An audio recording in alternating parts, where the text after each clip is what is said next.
जी जनाब, क्लास 5। आज जो हम पोएम पढ़ने वाले हैं उसका नाम है this morning is our history test. ये पोएम जो है आपकी new Oxford modern English book से ले रखी है, बुक 5 से। और पोएम का नेम है this morning is our history test, यानी कि आज सुबह हमारा हिस्ट्री टेस्ट है। ठीक है, ये इसकी वोकैबुलरी दे रखी है आपको, और इसके बाद यहाँ से कि पोएम शुरू हो रही है। ठीक है, अब जो पोएम, मैं इस पोएम के आपको लाइंस पढ़ के उनकी वोकैबुलरी भी बताती चलूंगी, और साथ साथ मैं आपको स्टेंसा की मीनिंग बताती चलूंगी। एक्चुअली ये जो राइटर है वो बता रहे हैं कि आज मेरा हिस्ट्री का टेस्ट है। हिस्ट्री जो है वो एक सब्जेक्ट है जिसमें पास्ट के बारे में हम पढ़ते हैं। ठीक है, उस सब्जेक्ट का इनका टेस्ट है। अब इनको हिस्ट्री का टेस्ट की तैयारी करनी है। अभी हिस्ट्री की टेस्ट की तैयारी कैसे करें ये इस पोएम में देखते हैं। This morning is our history test. I have pinned my notes inside my vest. Inside my coat, I wrote my notes, including dates and famous quotes. I have written more upon my hand that only I can understand, and in my socks and sleeves I stowed. कहेंगे first line में कहें this morning is our history test. आज जो है हमारा history का test है। I have pin my note. अभी इनके चीटिंग का प्रोग्राम है कि इनको याद तो हो नहीं रहा है, तो इन्होंने क्या कहा कि मैंने जो है वो क्या किया है, I have pin my notes inside my waste. मैंने अपनी वेस्ट के अंदर जितने भी नोट्स हैं सारे के सारे पिन कर लिए हैं। पिन मतलब लगा लिए हैं। Inside my coat I wrote my notes, और मैंने अपने कोट के अंदर जो है वो सारे पे नोट्स लिख लिए हैं, including dates and famous quotes. और इसमें जो है मैंने सारी डेट्स एंड फेमस कोट्स जो है वो भी लिख लिए हैं। I have written more upon my hands, और कुछ जो है उसका हिस्सा वो मैंने अपने हाथों पे लिख लिया है। That only I can understand, जो कि सिर्फ मैं समझ सकता हूँ। सबको समझ नहीं आएगा, सिर्फ वो मैं समझ सकता हूँ। And in my socks and sleeves I stowed, और अपने आस्तीनों के अंदर और अपने सॉक्स के अंदर जो मैंने मोड़ रखे थे या जो उन्होंने स्टाइल बना रखा होगा उसके अंदर उन्होंने सब कुछ लिख लिया है। My script notes in secret code, और जो इनके जो नोट्स थे वो उन्होंने कुछ हिडन फॉर्म में रखे हुए थे, कुछ छुपा के रखे हुए थे, यानी कि वो हर कोई नहीं समझ सकता था, वो सिर्फ वही समझ सकते थे। I have written down so many names. अब मैं सेकंड स्टैंजा पे आ रही हूँ। I have written down so many names of winners of Olympic Games, of buildings, people, place too. अब जो इन्होंने नेम लिखे, आई हैव रिटन डाउन, मैंने बहुत सारे नेम्स लिखे हैं of winners of Olympics games, जिन्होंने ओलंपिक्स गेम्स जीते उनके नाम मैंने लिखे। मैंने बहुत सारी बिल्डिंग्स के नाम लिखे, लोगों के नाम लिखे, जगहों के नाम लिखे।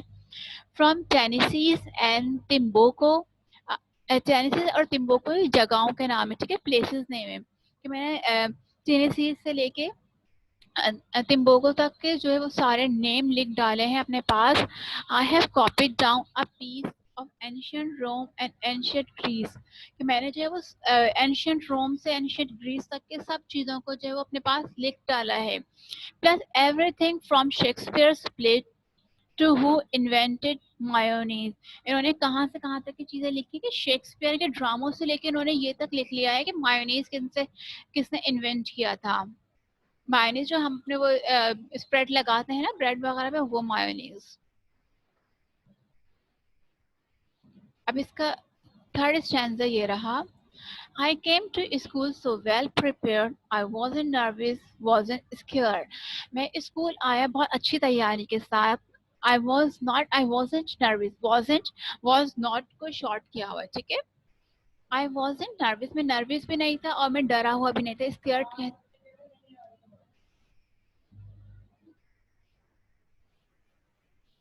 I came to school so well prepared. मैं मेरी भी बात हुई है बच्चों से, मैंने ये बात की है बच्चों से।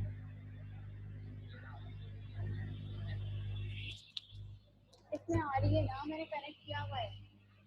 जी, I came to school so well prepared. I wasn't nervous, wasn't scared. मैं स्कूल आया और मैं बहुत अच्छी तैयारी के साथ आया और मैं बिल्कुल भी नर्वस नहीं था एंड wasn't scared. Scared कहते हैं डरे हुए को, और मैं डरा हुआ भी नहीं था. But here it is the history test. और यहाँ पे हिस्ट्री का टेस्ट था. I look inside my coat and vest. अब मैंने अपने कोट के अंदर और अपने वेस्ट के अंदर देखा.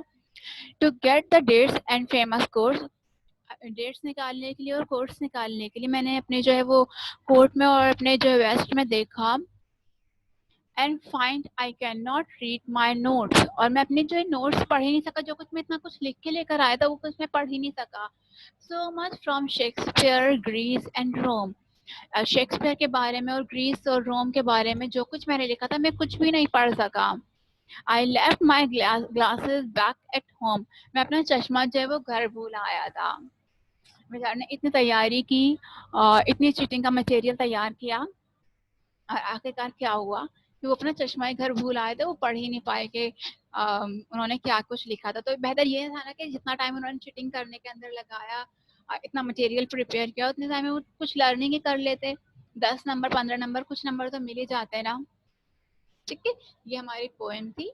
और ये पोएम जो है कैन नेस्बिट की लिखी हुई. यहाँ पे देखिए पोइट का नेम लिखा हुआ होता है. ठीक है, और जब कभी पोइट्री में आई का वर्ड यूज होता है, ठीक है, तो उसका मतलब होता है कि जो पोइट है वो खुद अपने बारे में बात करेंगे. जो आई का वर्ड है, आई जो पोइट खुद है. ठीक है, ये हमारी पोएम थी. अब मैं आपको इसका जितना भी वर्क है वो मैं आपको सेंड कर दूंगी, और आप अपना ग्रुप में सेंड कर दूंगी. आप अपना कॉपी वर्क वहां से कंप्लीट कर लीजिएगा. ठीक है, कुछ एक्सरसाइजेस बुक में होंगी, कुछ एक्सरसाइजेस कॉपी में होंगी. ये मैं आपको डिटेल जो है वो वॉइस नोट के साथ आपके ग्रुप में सेंड कर दूंगी. आई होप आपको पोएम अच्छी तरह समझ आ गई होगी. अब अगर आपको कोई क्वेश्चन पूछना है